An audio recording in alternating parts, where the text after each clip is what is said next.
So, welcome to today's deep dive. And I have to say, this one is for you if you've ever felt overwhelmed by, well, just the sheer structure of things. Yeah, we're getting intensely focused today, really drilling down. Exactly. I want you to imagine opening a document. You spread it out, expecting maybe some text, introductions, standard paragraphs, but instead, it's just a single hash mark, the pound sign, Right. and then another one, and another. There is absolutely no standard text in this entire thing. None at all, just hashes and numbers. Yeah, it's a PDF called Architekturen der rekursiven Harmonie.pdf, which is German for Architectures of Recursive Harmony. It's a highly unique piece of work. It really is. So the mission for today's deep dive is entirely about form. We're looking at a sequential arrangement of hash marks and numbers, and it only counts up to 45. But it's done in these very highly specific, completely separated groupings. Right, and our goal is to uncover the hidden harmony, the architecture that's encoded purely in how these numbers are chunked together. Because the author is communicating entirely through silence and sequence. Which is wild. So let's just start at the literal beginning, right on page 1. The baseline grammar of the document. Yeah, before the main counting sequence even takes off, the document opens with 4 completely empty, unnumbered hash marks.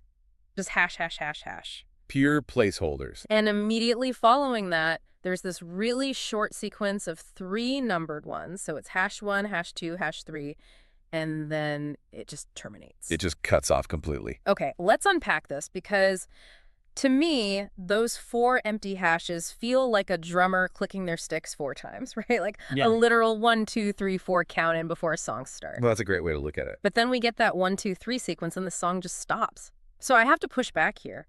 If this whole thing is supposed to be about recursive harmony, why do we get a false start? Right. You expect it to keep going. Exactly. It abruptly cuts off at 3. I mean, is this just a rough draft that somehow got left in the final PDF? It's definitely not a mistake. I mean, theoretically, this is a structural primer. A primer. Yeah, so those empty hashes, they represent pure potential, right? They are placeholders entirely devoid of value. Like an empty container. Exactly. Right. And then that 1 to 3 sequence, it actually teaches the reader right away that progressions in this specific architecture can just be abruptly terminated.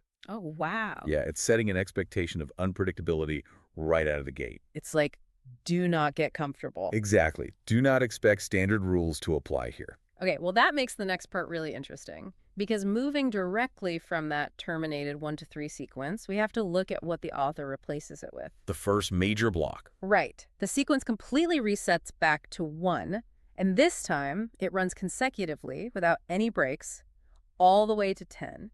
Hash 1 through hash 10. An uninterrupted block. Yeah, and it's so comforting, It's like when you're testing code and you run a simple loop to 10 just to make sure the system works. Just a basic diagnostic.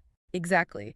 But I have to ask, isn't a basic 1 to 10 sequence a bit too, I don't know, conventional, especially for a document with such a lofty title about recursive harmony?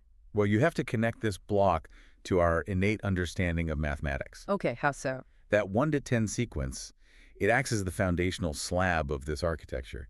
It's deliberately grounding you, the reader, in our highly familiar decimal system. Oh, because everything we do is base 10. Right. It's providing a recognizable baseline of harmony before the structure just radically shifts into totally unexpected territory. It's lulling us into a false sense of security. Precisely.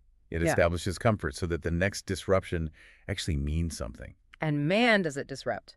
Because having firmly established that comfortable base 10 foundation, we transition to the document's central, most surprising feature. A total departure from the rhythm of 10. The massive departure. Yeah. Because following the 1 to 10 block, the document breaks the sequence into 2 totally distinct separated groupings. It abandons 10 completely. Right.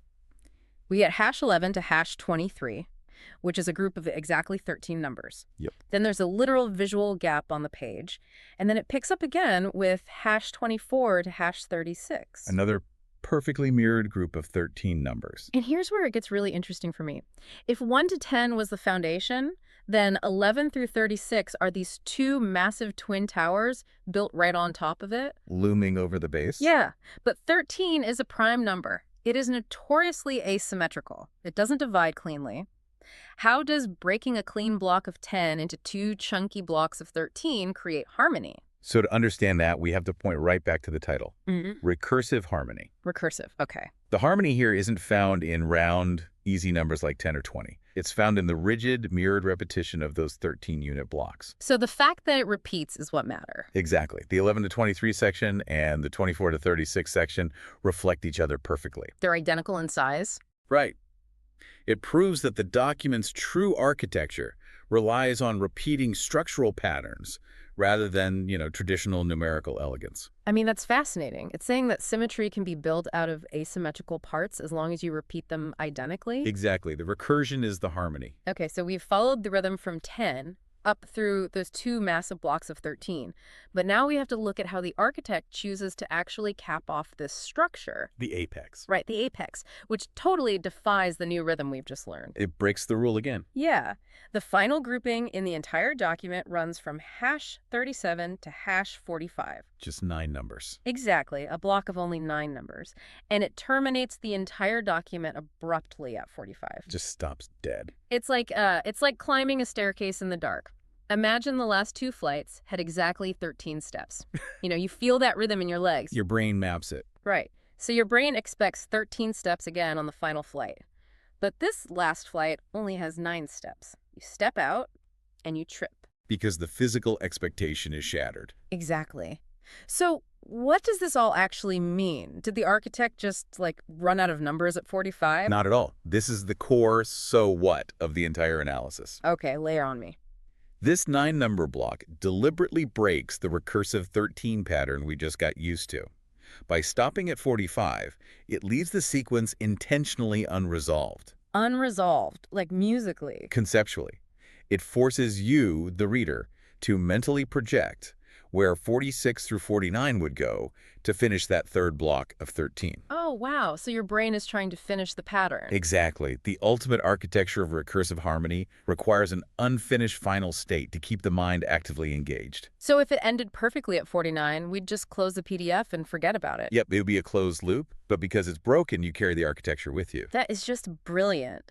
So to distill all this down for you listening right now, just think about the journey this document takes us on. It's quite a ride. It really is. We started with those blank sticks counting in, the false start of 3 that put us on edge. A warning. Then we got the comfortable foundation of 10, then the twin mirrored pillars of 13, and finally, that jarring 9-step conclusion at 45. It's a complete manipulation of expectation. And relate this directly to your own life for a second. We live in a world of total information overload, right? Oh, absolutely. Endless streams of data. Yeah, and sometimes the way we group or segment and arbitrarily cut off our daily tasks, that's the true architecture of our minds. How we chunk our reality. Exactly. The structure itself is the message, not necessarily the content of what we're doing, but the boundaries we draw around it. The start and stop points. So we want to leave you with a final, lingering question to ponder on your own today. Something to mull over. Yeah. Think about this. If this sequence had naturally continued into a new recursion, starting at #46. What would it do? Right. Would it simply loop back to the familiar base 10 structure, or would it demand entirely new, unimaginable groupings? A completely new pattern. So ask yourself, what is the invisible 46 in the rigid patterns you build for yourself every day? That is a great question. Thanks so much for diving into this with us.